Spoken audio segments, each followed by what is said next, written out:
They were powerful, influential, and then gone forever. But why did history try to erase them? Throughout time, certain figures have shaped empires, influenced kings, and even controlled entire kingdoms, yet their names have nearly vanished from the official records. Whether they were deliberately erased by bitter rivals, censored by paranoid rulers, or simply lost in the sands of time, their stories remain hidden, just waiting to be uncovered. Some of these figures were pharaohs, queens, princes, and emperors.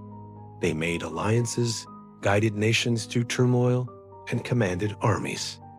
Their absence from our history books isn't an accident. It's a deliberate act of historical deletion. Today, we're pulling back the curtain to reveal 5 incredible figures who were almost lost to us forever. We'll explore why they were targeted, what they achieved, and how their legacies still echo through the centuries, even in silence. Our first mystery takes us to the sun-drenched lands of ancient Egypt during the revolutionary 18th dynasty. Here, we encounter Prince Smenkhare, the forgotten pharaoh. Smenkhare likely ruled alongside the controversial pharaoh Akhenaten, a king who turned Egypt's religious world upside down by introducing the worship of a single deity, the Aten. During this period of intense religious and political upheaval, Smenkhare is believed to have been a stabilizing force, attempting to guide Egypt through the chaos.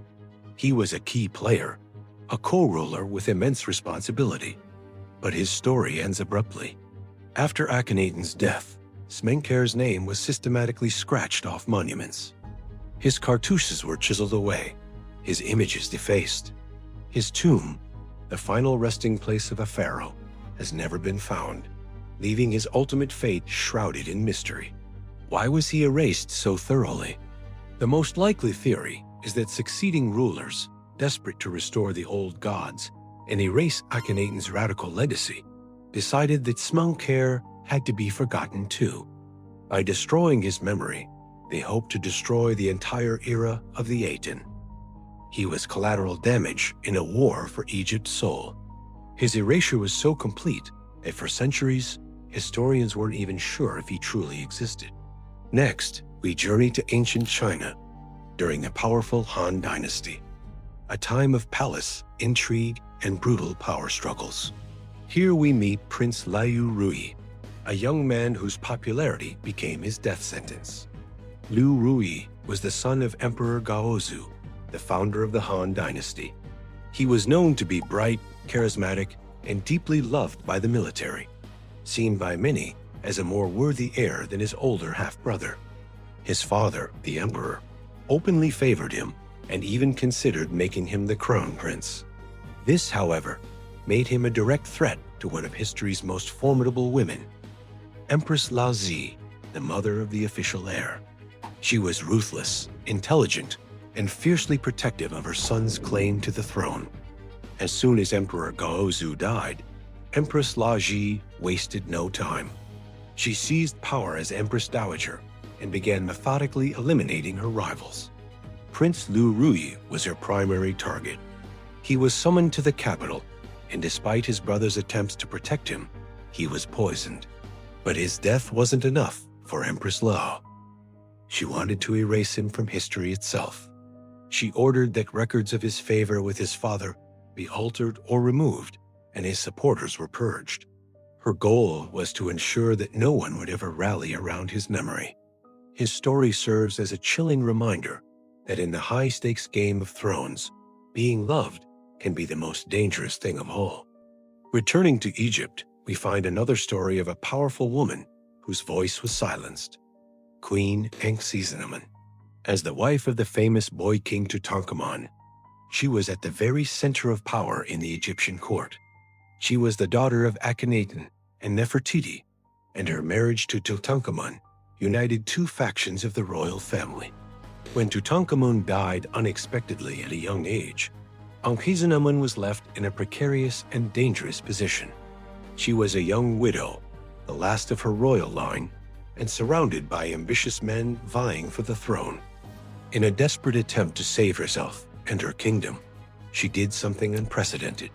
archaeologists discovered a letter, believed to be from her, sent to the king of the Hittites, one of Egypt's greatest enemies.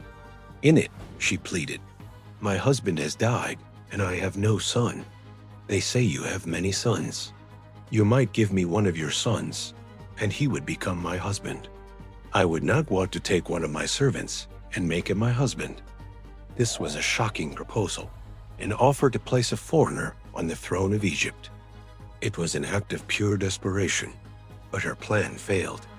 After sending that letter, Ankhsenamun vanished from all historical records. There is no mention of her death, no tomb, nothing. She simply disappears. Did her political enemies, perhaps the powerful courtier Ai, who eventually became pharaoh, discover her plan and have her eliminated? Her silence is deafening, leaving us to wonder about the final moments of this brave but doomed queen. Now we travel across the Atlantic to pre-Columbian Mesoamerica, to the Zapotic kingdom centered in modern-day Oaxaca, Mexico. Here, we encounter the lost son of the great king Koshioza. This young prince, whose name has been completely lost to us, was a skilled diplomat and leader in his own right.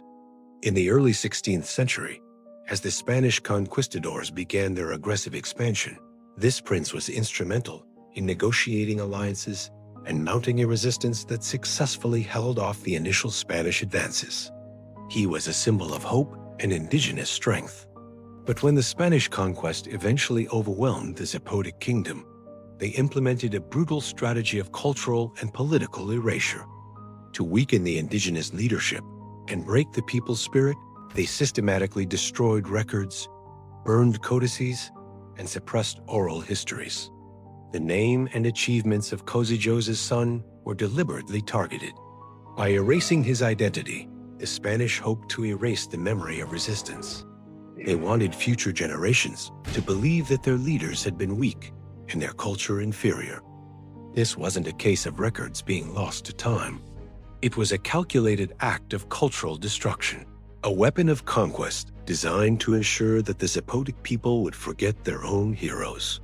Finally, we head to early Japan to explore the mystery of Emperor Itoku, the fourth emperor of Japan. His story is different from the others because the question isn't just why he was erased, but whether he ever existed at all. Itoku is listed in the traditional order of succession and is said to have ruled in the 5th century BC. He is credited with contributing to the early development of the Yamato court, the foundation of the Japanese imperial line. However, there are zero contemporary physical records or archaeological evidence to confirm his reign. No inscriptions, no artifacts, nothing. Historians refer to him and several other early emperors as Keshi Hakidai, the 8 undocumented monarchs. So, was he a real person whose records were lost or intentionally destroyed? Or was he a legendary figure created centuries later? One theory suggests that later rulers like Emperor Kanmu in the 8th century may have reshaped or even invented parts of early history to legitimize their own lineage and create an unbroken, divinely descended imperial line stretching back to the dawn of time. In this scenario, Itoku wasn't erased, but perhaps created and then left as a shadow emperor, a name on a list with no substance, a placeholder in a fabricated timeline. The mystery of Emperor Itoku challenges our very understanding of how history is written and how it can be rewritten to serve the powerful. These figures, a forgotten pharaoh, a silenced prince, a vanished queen, a nameless hero, and a shadow emperor all share a common fate. They were deliberately removed from the pages of history. It raises a chilling question. What if they weren't erased simply because of political rivalries or the passage of time, but because someone powerful wanted them forgotten forever? Their names may not appear in the standard history books, but their stories still echo through time, hidden in chipped inscriptions, fragmented letters, and the gaps in the official narrative. As long as we continue to ask questions and keep searching for the truth, their voices, their struggles, and their legacies will never be truly lost. Thanks for joining us on this journey into the shadows of history. If you're fascinated by the stories that the past tried to hide, make sure to like this video and subscribe to our channel for more history mysteries every week. Let us know in the comments which of these figures you found most intriguing. See you next time.